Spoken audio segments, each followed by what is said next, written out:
அடுத்து வரும் நிகழ்ச்சியானது ஜாய்ஸ் மேயர் ஊழியங்களின் நண்பர்கள் மற்றும் பங்காளர்களால் தாங்கப்படுகிறது.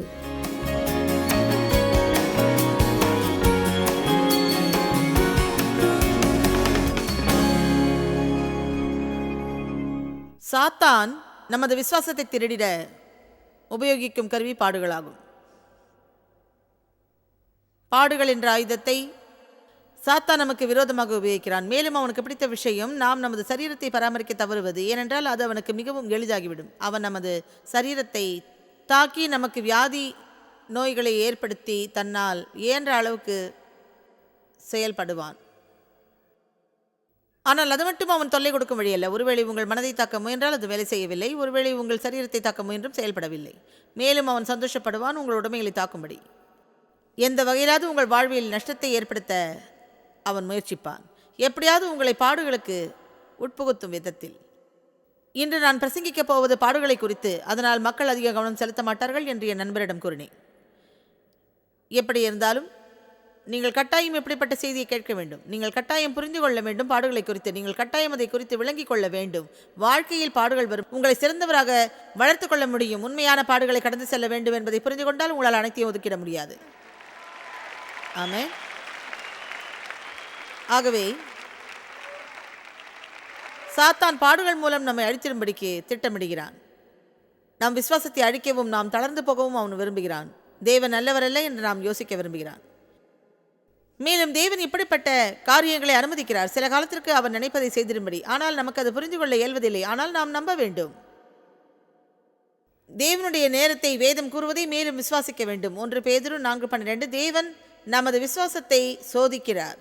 இப்படிப்பட்ட நமக்கு பிரியமில்லாத மிக கடினமான காரியங்கள் மூலமாக. இப்பொழுது நாம் பார்க்கலாம் 1 பேதுரு 4:12. யாரோ ஒருவர் உண்மையாக என்ற உதவியை பெறப்போகிறார். ஒருவர் மட்டுமல்ல, அநேகர். ஆமென். அந்த யாரோ ஒருவரில் நீங்களும் ஒருவர். பிரியமானவர்களை உங்களை சோதிக்கும்படி உங்கள் நடுவில் பற்றி எரிகிற அக்னியை குறித்து ஏதோ ஒரு புதுமை என்று அசாதாரணமாக உங்கள் நிலைக்கு முற்றிலும் வேறுபட்டதென்று திகையாமல் இருங்கள். அவர் கூறுகிறார், அப்படிப்பட்ட காரியங்கள் ஊடாய் செல்லும்போது அந்நியமாக நினைக்காதீர்கள். அது நிகழ்வது உங்கள் தரத்தை சோதிக்கவே. எத்தனை பேர் இப்போது சோதனையின் காலத்தில் இருக்கிறீர்கள் உங்கள் வாழ்க்கையில்? ஓகே, அப்படி என்றால் உங்கள் சோதனை ஜெயிக்க வேண்டும். ஜெயிக்காவிட்டால் அதை மீண்டும் சந்திக்க நேர்ந்திடும்.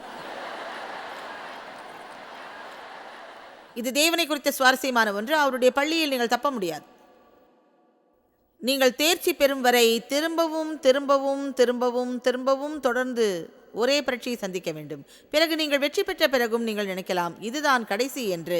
சில காலத்திற்கு பிறகு நீங்கள் உங்களை புதுப்பித்துக் கொள்ளும் வண்ணம் எல்லாம் சீராக இருக்கிறதா என்று சரிபார்த்து கொள்ளும்படிக்கு படித்திட நேர்ந்திடும். பாடுகள் வருவது, கவனமாக கேளுங்கள், அடுத்த சில நிமிடங்களுக்கு இதை நீங்கள் புரிந்து கொள்ள வேண்டும். பாடுகள் வருவது நாம் ஒரு காரியத்தை சந்திக்கும் போது, அதற்கு பதிலாக அதை விட்டு ஓடும் போதோ அதை தவிர்த்திடும் போதோ அல்ல. அநேக விதமான பாடுகள் இருக்கிறது. மனதளவில் உபத்திரவம், உணர்ச்சியின் ரீதியான பாடுகள், மக்கள் உங்களை காயப்படுத்துவது, நீங்கள் பாதுகாப்பாக உணராவிட்டால் உடைந்த இதயத்தோடு இருந்தால் அதுதான் உணர்ச்சியின் ரீதியான பாடுகள். சரீர பாடுகள், நீங்கள் வியாதிப்படுவது, சொத்துக்களை இழப்பது, எவ்வகையிலும் இழப்பு நேரிடுவது, மக்கள் உங்களை புறக்கணிப்பது, கொடுமையான தண்டனையை பெறுவது, மக்கள் உங்களை பற்றி பொய்யாக பேசுவது. ஒருவர் உங்களுக்கு தவறு செய்யும் போது நீங்கள் முன்னின்று சரி செய்வதை விட்டுவிட்டு உண்மையான கிறிஸ்தவனாக இருக்க தீர்மானித்து தேவன் பழிவாங்கும்படி காத்திருத்தல். இது கடினமாக இருக்கலாம். ஆனால் உங்களால் இந்த சூழ்நிலையை சரி செய்ய முடியும் என்று உங்களுக்கு தெரியும். ஆனால் தேவன் கூறுகிறார், எனக்கு காத்திரு என்று. அது நாம் செய்யக்கூடிய கடினமான காரியங்களில் ஒன்று. ஏனென்றால் நாம் ஒருவரை எதிர்த்து பேச நினைக்கிறோம். அவர்களுக்கு நெத்தியடி கொடுக்க வேண்டும், அவர்களுக்கு புரிய வைக்க வேண்டும், திரும்ப நமது பக்கம் வரக்கூடாது என்பதை. புரிகின்றதா? ஆனால் அடிப்படையான அர்த்தம் பாடுகள் என்பதற்கு கடந்து செல்லுதல், நடைபெற அனுமதித்தல், தாங்கிக் கொள்ளுதல், சகித்துக் கொள்ளுதல் என்பவையே அர்த்தமாகும். உதாரணத்திற்கு 2 கொரிந்தியர் 6:7 பவுல் சபை அங்கத்தினரை திருத்துகிறார். ஏனென்றால் அவர்கள் ஒருவருக்கு விரோதமாக மற்றொருவர் சட்டங்களை கொண்டு வந்தனர். மேலும் கூறுகிறார், நீங்கள் அப்படி செய்வதை விட ஏன் அநியாயத்தை சகித்துக் கொள்வதில்லை என்கிறார். இன்று நம் சமுதாயத்தில் ஒவ்வொரு முறையும் நமக்கு பிடிக்காத அல்லது விருப்பமில்லாத அநீதி நடக்கும்போது நாம் அங்கு இடைப்பட்டு இன்னொருவரின் பிரச்சனைக்கு சட்டப்படி செய்ய முனைகிறோம். உண்மையை சொன்னால் உலகின் பொருளாதார பற்றாக்குறைக்கு இந்த சட்டத்திட்டங்களால் எவ்வளவாக காப்பீடு செலுத்துகிறோம்? இதுவும் ஒரு பங்குதான். ஒவ்வொருவரும் மேலும் ஒருவேளை மற்றவர்களை பாதிப்படைய செய்திட்டால் அதற்கும் நாம் விலை செலுத்திட வேண்டும். அருமையானது என்னவென்றால், நாம் நமது கவனத்தை வேதத்தில் வைத்திருந்தால் நாம் சந்திக்கும் பிரச்சனைகளை சந்திக்கும் அவசியம் இருந்திருக்காது. எங்கள் நண்பர் ஒருவர் தொழில் செய்கிறார். சமீபத்தில் அவர் மாற்றம் பெற்றார். அவரிடமிருந்த கான்ட்ராக்டில் இவ்விதமாக கூறப்பட்டிருந்தது: அந்த கட்டிடத்தின் உரிமையாளர் காலி செய்த பிற்பாடு அதே தொழில் செய்பவர்கள் அங்கு குடியேறக்கூடாது என்று. ஆயினும் அவர் வெளியேறிவிட்டு கிறிஸ்தவ சகோதரர் அதே தொழில் செய்பவருக்கு வாடகைக்கு கொடுத்தார். நன்றாக தெரியும், கான்ட்ராக்டில் அப்படி வாடகைக்கு விடக்கூடாது என்று இருப்பது. சொல்லும்படியான முதல் காரியம் என்னவென்றால், அவரால் இதை குறித்து ஏதாவது செய்ய முடியுமா? அவங்கள சட்டத்துக்கு முன்னாடி நிறுத்து, மீறிட்டாங்க, பாதிப்பை ஏற்படுத்தணும். என்னுடைய கணவர் கூறினார், அவர் அதை செய்ய வாய்ப்பில்லை. அவர் அப்படிப்பட்ட கிறிஸ்தவர் அல்ல. தான் நல்லது. இப்படிப்பட்ட நேரங்கள் வருவதில்லை என்று நான் சொல்வதில்லை. நான் நினைக்கின்றேன், உண்மையில் இப்படிப்பட்ட சில நிராகரிப்புகள் நடைபெறுகிறது. மேலும் சில சமயம் நாம் செயல்பட வேண்டும், இப்படியாக மக்கள் மற்றவர்களுக்கு செய்வதை தடுக்கும் வகையில். ஆனால் இந்த பகுதியில் அதிகமான அஜாக்கிரதை இருப்பதை நான் நினைத்து பார்க்கிறேன். அது நிறுத்தப்படாவிட்டால் பிறகு விலை மேலும் மேலும் மேலும் அதிகரிக்கும். மெய்யாகவே பவுல் கூறுவது என்னவென்றால், நீங்கள் அநியாயத்தை சகித்து கொள்ளாதிருப்பதை விட தேவனை நம்புங்கள், அவர் பார்த்து கொள்ளும்படி. அல்லாமல் நீங்களே அதில் பிரவேசித்து குழப்பமும் அழுத்தமும் நிறைந்தவர்களாக இப்படிப்பட்ட காரியங்கள் ஊடாக செல்வது, மேலும் அது சிறியதோ அல்லது பெரியதோ. ஒருவேளை நான் ஒருவருடைய கடைக்குள் செல்கிறேன், என் காலில் பெரிய ஹீல் சப்பல் அணிந்திருக்கிறேன், அது உடைந்து போகிறது. அது அவர்களுடைய தவறல்ல, அது என்னுடைய தவறுதான். முற்றிலும் அப்படிப்பட்ட காலணிகளை அணிந்து நான் நடக்க ஆரம்பித்திருக்க கூடாது. ஆமென். ஆகவே சில சமயம் நீங்கள் காயப்படுத்தப்பட்டது போல், தவறாய் நடத்தப்பட்டது போல் உணர்ந்தால், நீங்கள் செய்ய வேண்டியது இது உலகில் மிக சகஜமான ஒன்று என்பதால் நீங்கள் ஏதோ ஒன்றை செய்ய முயற்சிப்பதை விட தேவனுடைய செய்கைக்காக காத்திருங்கள். ஆமென். எனக்கு ஒரு போதகரை தெரியும். அவருடைய மகன் மின்சாரம் தாக்கி மரித்து போனான். அவர்கள் மேடையிலேயே, அவர்கள் சபையின் மேடையில். புதிதாக ஒரு இடத்திற்கு சபையை மாற்றினார்கள். அந்த இடத்தில் ஒயரிங் கான்ட்ராக்ட் செய்யக்கூடாத விதத்தில் அவர்கள் காரியங்களை அங்கு செய்ததால் ஏற்பட்டதுதான் இந்த பிரச்சனைக்கு முக்கியமான காரணமாகும். முதலில் அதற்கான பிரதியுத்தரம் என்ன தெரியுமா? நாங்கள் அவனை சட்டத்திற்கு முன் நிறுத்துவோம், நாங்கள் இதை செய்ய போகிறோம், அதை செய்ய போகிறோம் என்ற போது தேவன் உண்மையில் அவர்களோடு இடைப்பட்டார்.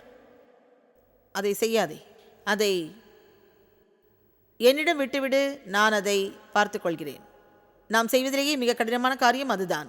கவனியுங்கள், நீங்கள் ஏதாவது செய்து எதையாவது திரும்ப பெற நினைப்பது மிக கடினமான ஒரு காரியம். கவனியுங்கள், நீங்கள் செயல்படுவதற்கு மேலாக நான் பிரசங்கிக்கிறேன். நீங்கள் ஏதாவது செய்து ஒரு காரியத்தை திரும்ப பெற நினைத்து அதற்கான எல்லா காரியங்களையும் தீர்மானிப்பது மிக கடினம். ஒருவேளை நான் இதில் இயேசு எப்படி செயல்பட்டிருப்பார் என்று பார்த்தால் எந்தவித சந்தேகமும் இல்லை. நான் அதை விட்டுவிட்டு தேவனை நம்பிட வேண்டும். ஆகவே மீண்டும் கேளுங்கள், சட்டத்திட்டங்களை கொண்டு வருவது எப்போதுமே சரியல்ல என்று நான் கூறவில்லை. நான் சொல்வது, இப்படிப்பட்ட சூழ்நிலையில் நாம் சொல்ல வேண்டும், நான் கையாள்வதை விட தேவன் இதை நேர்த்தியாக பார்த்து கொள்வார். நீங்கள் அப்படிப்பட்ட காரியத்தை செய்யும் போது பல வருடங்கள் கழித்த பிற்பாடு உங்களில் உள்ள உயிருள்ள ஓட்டத்தை அது கிளப்பிவிடும். ஆமென். சரி, இங்க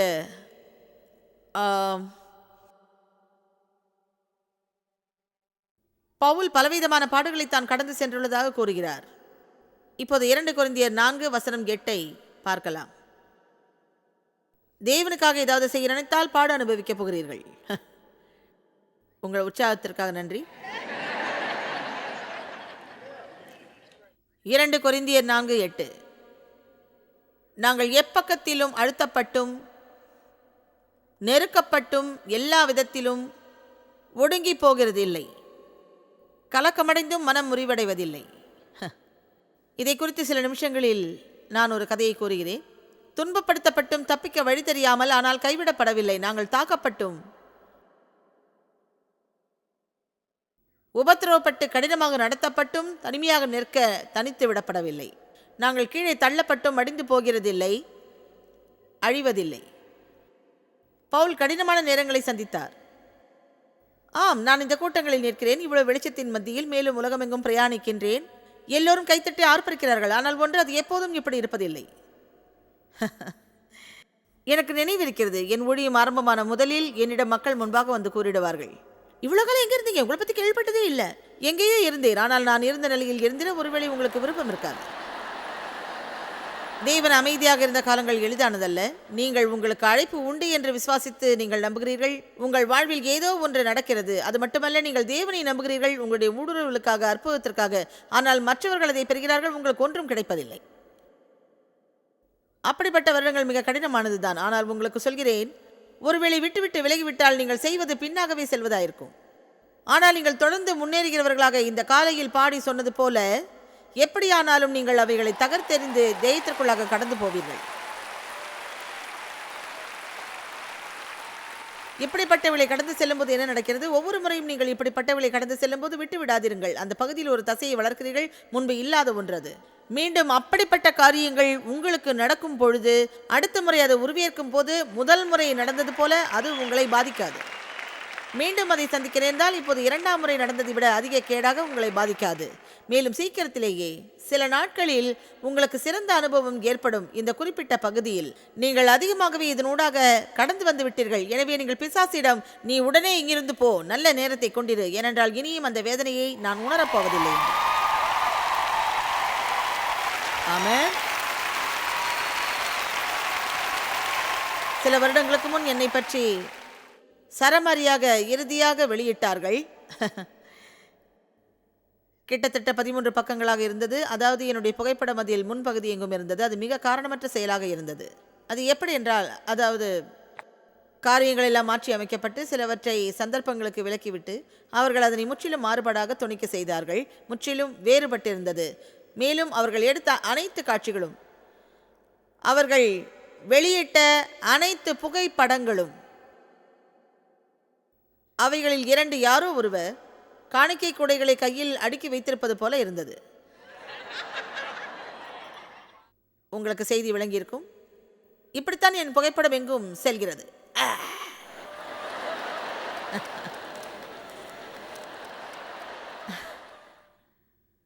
அது மாத்திரமல்ல, இதை செய்த நபர்கள் எங்களிடம் உண்மையாக இல்லை. அவர்கள் கூறினார்கள், உங்களுடைய அருட்பணி மற்றும் சேவைகளை வெளியிட விரும்புகிறோம் என்று கூற நாங்களும் நம்பிவிட்டோம். மேலும் அது நல்ல தீர்மானம் அல்ல. ஆனால் கதையை சுருக்கி கூறுகிறேன். ஒரு நாள் ஸ்டார்பக்ஸ் என்றேன் காஃபி அருந்த. காஃபி பெற்று அங்கு அமர்ந்தேன்.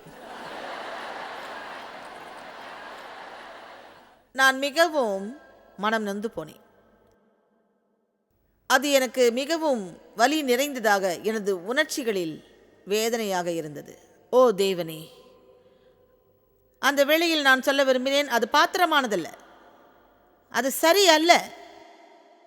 மக்கள் உங்களை நியாயந்திருத்த குறை கூறுவார்கள், உங்களை பற்றி தெரியாமலேயே பேசுவார்கள், உங்களுக்கு இருப்பதை கண்டு பொறாமையோடு இருக்கிறார்கள். நீங்கள் கடந்து சென்ற பாதை அவர்கள் அறிவதில்லை. மக்கள், அதாவது நான் எப்படி என்றால் பல நாட்கள் பைத்தியம் போல இருந்தேன்.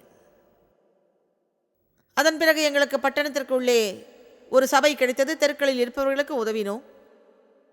எங்களிடம் விபச்சாரத்திலிருந்து வெளியேறிய ஒரு குழு இருந்தது. அங்கு எங்களுடைய பெண்கள் நிகழ்ச்சியில் நாங்கள் அவர்களை மீட்ட முயற்சித்தோம். அவர்கள் என்னை நேசித்தார்கள். என்னிடம் வந்து, சகோதரி, இன்னும் பல வீதிகள் சந்திக்கப்படாமல் இருக்கிறது, நாங்கள் போய் அவர்களிடம் பேசும்படி கேட்டார்கள்.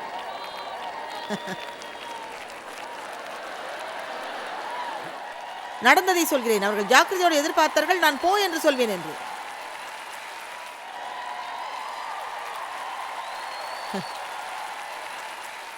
ஆனால் நான் கூற வேண்டியிருந்தது, இல்லை, நீங்கள் போக முடியாது, தேவன் பார்த்து கொள்ளும்படியாக நாம் விட்டுவிடப் போகிறோம் என்றேன்.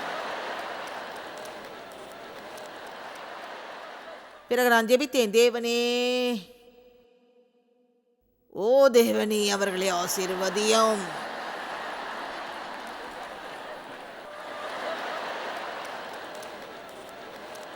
தெரியுமா? எவ்வளவு அதிகமாக, அது மிகவும் அதிகமாக, அது எப்படிப்பட்ட வேதனை என்பதை என்னால் சொல்ல முடியாது.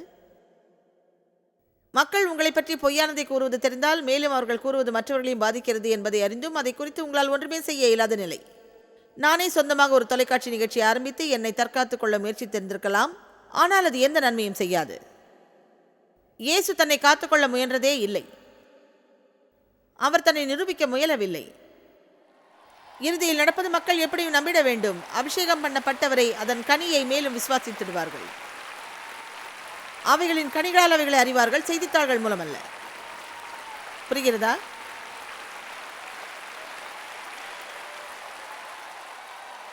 நீங்கள் கேட்கும் அனைத்தையும் விசுவாசிப்பதில் நீங்கள் மிகுந்த கவனமாக இருக்க வேண்டும். நான் நம்ப வேண்டியது தேவன் அவை எல்லாவற்றையும் செயல்படுத்தி விடுவார். உண்மையில் நீண்ட காலத்திற்கு முன்பாக நடந்தது எங்களை வளரச் செய்துள்ளது. ஏனென்றால் அநேகர் இதில் ஆர்வம் கொண்டனர். இது உண்மையில் நடந்தது. அவர்கள் எல்லோரும், சரி, நாங்கள் இந்த பெண்ணிடம் அப்படி என்னதான் இருக்கிறது என்று பார்க்க போகிறோம், என்ன செய்யறான் தான் பார்ப்போம் என்றனர். அதன் பிறகு வெகு சீக்கிரத்தில் தேவ அன்பும் தேவனுடைய அபிஷேகமும் அவர்களை சென்றடைந்து அவர்களை பெற்றுக்கொண்டோம். நம் ஊழியம் வளர்ந்தது. சபை உபத்திரவப்படும் போது சபை வளர்கிறது. நீங்கள் உபத்திரவப்படும் பொழுது நீங்கள் வளர்கிறீர்கள். ஆனால் அதனுடைய அர்த்தம் நீங்கள் கடந்து செல்லும் வேதனையை உணர்வதில்லை என்பதாக அல்ல. சொல்வது புரிகிறதா?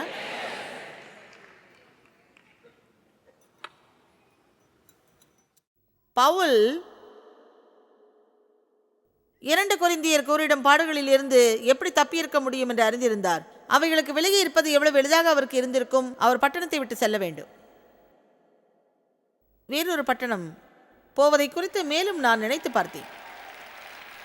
எனக்கு இந்த பட்டணம் பிடிக்கவே இல்லை. நான் இவ்வாறு தேவிடம் கூறினேன், நம்ம அர்த்தத்தோடு வாழும் வேறொரு பட்டணத்திற்கு போய்விட வேண்டும் என்று. நான் மிக கோபப்பட்டேன். மேலும் தேவ் கூறினார், உன் பாரத்தை அவரிடம் கொடு. நான் சொன்னேன், உங்க முகம் பேப்பர்ல வரலையா என்ன?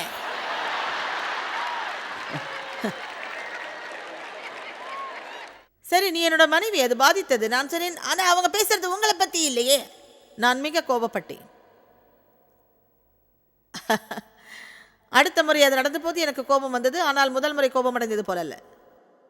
கடந்த முறை சம்பவித்த போது நான் நினைத்தேன், உன்னை அதற்கு விலக்கிடு. ஒருவேளை மக்கள் என்னை நேசித்து நம்பலாம், இல்லாவிட்டாலும் எனக்கு ஒன்றும் அவ்வளவு வயதாகி விடவில்லை ஓய்வு பெறும் அளவிற்கு. ஆகவே உனக்கென்று நிச்சயப்படுத்திக் கொள். ஆமென்.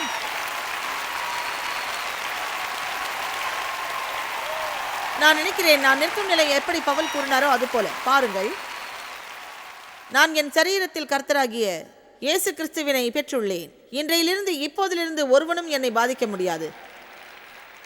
ஏனென்றால் நான் அதை குறித்து கவலைப்பட போவதில்லை என்று என்னுடைய இருதயத்தை அறிவேன். எனக்கு தெரியும், நீங்கள் உங்கள் இருதயத்தையும் உங்களுக்கு தேவனுடனான உறவையும் நீங்கள் உண்மையாய் இருப்பதையும் அறிந்திருந்தால் பிறகு நீங்கள் கவனம் செலுத்த அவசியம் இல்லை மற்றவர்கள் உங்களை குறித்து என்ன கூறுகிறார்கள் என்று. அவர்களின் அங்கீகரிப்பு அல்லது புறக்கணிப்பு, அவர்கள் என்ன நினைக்கிறார்கள் இல்லை என்று. ஏனென்றால் நீங்கள் நியாய தீர்ப்பின் நாளில் அவர்கள் முன்பாக நிற்கப் போவதில்லை. ஆமென்.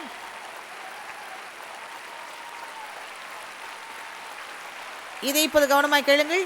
பாடுகளானது நீங்கள் மற்றொருவரின் நிமித்தமாக விருப்பமில்லாமல் ஒரு இடத்தில் தங்கிடும் போது ஏற்படுவதாகும்.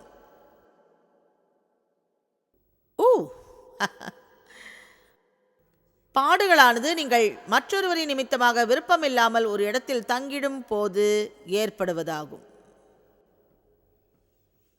பவுல் அங்கு தங்கினான். ஏனென்றால் அவனுடைய செய்தி அம்மக்களுக்கு தேவையாக இருந்தது. அங்கிருந்து கடந்து செல்வது அவனுக்கு சுலபமாக இருந்திருக்கும். அவன் தவிர்த்திருக்கலாம் அந்த பாடுகளை. ஆனால் அவன் பாடு அனுபவித்தான். அவர்களில் ஏதாகிலும் பிறந்திடும் படிக்கு. உங்களுக்கு ஒன்று சொல்கிறேன், பிறக்கின்ற ஒவ்வொன்றிலும் அதனை பெற்றெடுக்க யாரோ ஒருவர் வேதனை அனுபவிக்கிறார்கள். யாராவது ஒருவர்.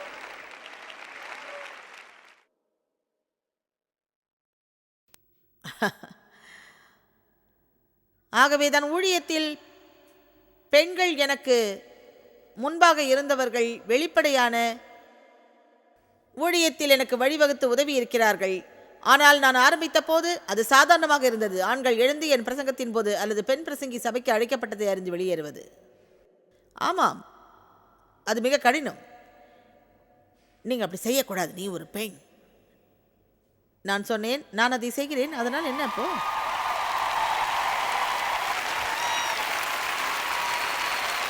தேவன் என்னை அழைத்த போது என் சரீரத்தை அவர் அறியவில்லை என்று நினைக்கிறீர்களா? உங்களால் தானாகவே இதை செய்திருக்க முடியாது இவ்வளவு காலமாக, ஒருவேளை இது தேவனாக இல்லாவிட்டால். ஆமென். அப்படிப்பட்ட காரியங்களை நான் இப்பகுதியில் கடந்துள்ளேன். ஆனால் நான் விலைக்கிரயம் செலுத்தியுள்ளேன். உங்களில் அநேகர் இன்று எழுந்து தேவனுடைய வார்த்தையை பகிர்ந்திட, மேலும் ஏற்றுக்கொள்ளப்படுதல், எப்படி நம் முன்னோர்கள் சுதந்திரத்திற்காக விலை செலுத்தினார்கள் என்று தேவன் நமது தேசத்தை குறித்து கூறியது போல, நமக்கிருக்கும் அனைத்து சுதந்திரத்திற்கும் யாரோ ஒருவர் விலை செலுத்தி இருக்கிறார்கள். மேலும் தேவன் இப்போது நம்மிடம் விலை செலுத்த கேட்கிறார். அவ்வாறு செலுத்தி அவர் நம்மை இருக்க சொல்லும் இடத்திலிருந்து செய்ய சொல்வதை செய்யும்படிக்கு, அது வசதியாக இருந்தாலும் இல்லாவிட்டாலும், அல்லது காலத்திற்கு உட்பட்டாலும் இல்லாவிட்டாலும், சௌகரியமாக இருந்தாலும் அசௌகரியமாக இருந்தாலும். சரி ஜாய்ஸ், எனக்கு வேலை கிடைக்க நீங்க என்னோட சேர்ந்து ஜெபிக்கணும். ஏன்னா நான் மட்டும்தான் விசுவாசி என் வேலை ஸ்தலத்தில். ஓ, உங்களை அறைய விரும்புகிறேன். நீங்கள் மட்டும்தான் அங்கு விசுவாசி என்றால், நீங்கள் வெளியேற நினைப்பதற்கு ஒரே காரணம் உங்கள் சௌகரியத்திற்காக மட்டுமே. ஏனெனில் நீங்கள் பாட அனுபவிக்கிறீர்கள்.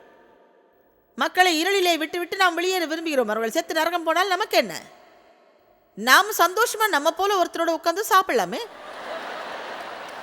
நான் நல்லா பிரசங்கம் பண்றேன் இல்லையா?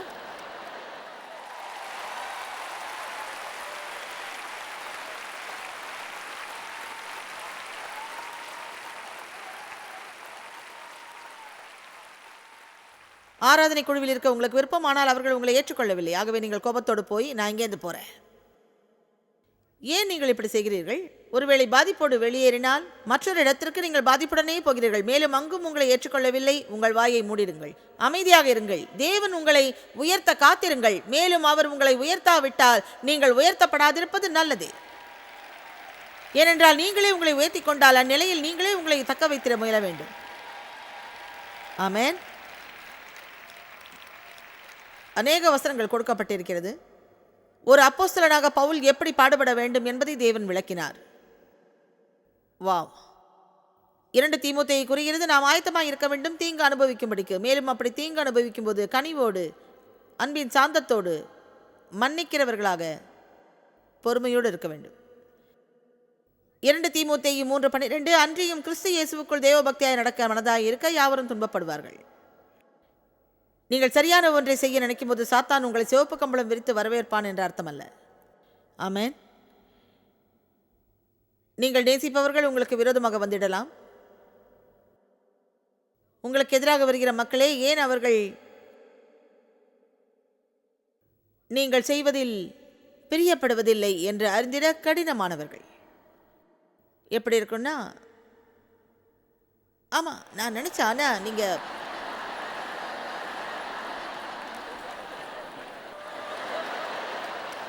பிசாசு உங்களை காயப்படுத்தி விட முடியாது. அந்த நபர் உங்களுக்கு ஒரு பொருட்டாக இல்லாவிட்டால். அவர்கள் மேல் ஆவேசப்படுவதை விட்டுவிட்டு பிசாசின் மேல் கோபப்படுங்கள். சிலரின் பலகீனத்தை சாத்தான் கண்டுகொண்டு அதன் மூலம் கிரியை செய்வான். அவர்களை உபயோகப்படுத்துவது அவர்களுக்கு தெரியாது. நாம் போராடுவது மாம்சத்திற்கும் இரத்தத்திற்கும் விரோதமாக அல்ல, துரைத்தனங்களோடு, வல்லமைகளோடு, வானமண்டல பொல்லாத ஆவிகளோடு தான். ஆமென். எத்தனை பேருக்கு தெரியும், நீங்கள் திருமணம் செய்து கொண்ட நபருக்குள் இருக்கும் பலகீனம் உங்களை சோதனைப்படுத்தும்படி பிசாசு எல்லாவற்றையும் முயற்சித்து உங்களுக்கு எரிச்சல் உண்டாக்கி உங்கள் ஜீவனை வெளியேற்றும்படி முயற்சிக்கிறான் என்று அவர்கள் அதை செய்ய ஆரம்பித்திடுவார்கள். புரிகிறதா? அவர்கள் அதை செய்ய ஆரம்பித்திடுவார்கள்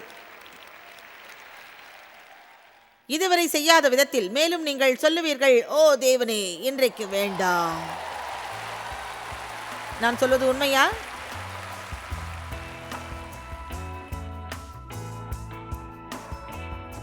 இன்று உங்களுக்கு தேவனுடைய வார்த்தைகளை பற்றிய போதனைகளை வழங்குகிறோம். இது ஒன்றும் புதியதல்ல, ஒவ்வொரு நாளும் நாம் செய்வதுதான். அதை நினைக்கும் போது சந்தோஷமாக உணர்கிறேன். ஏனென்றால் தேவ வார்த்தை தான் என் வாழ்க்கையை மாற்றியது, உங்கள் வாழ்வையும் மாற்றக்கூடியது.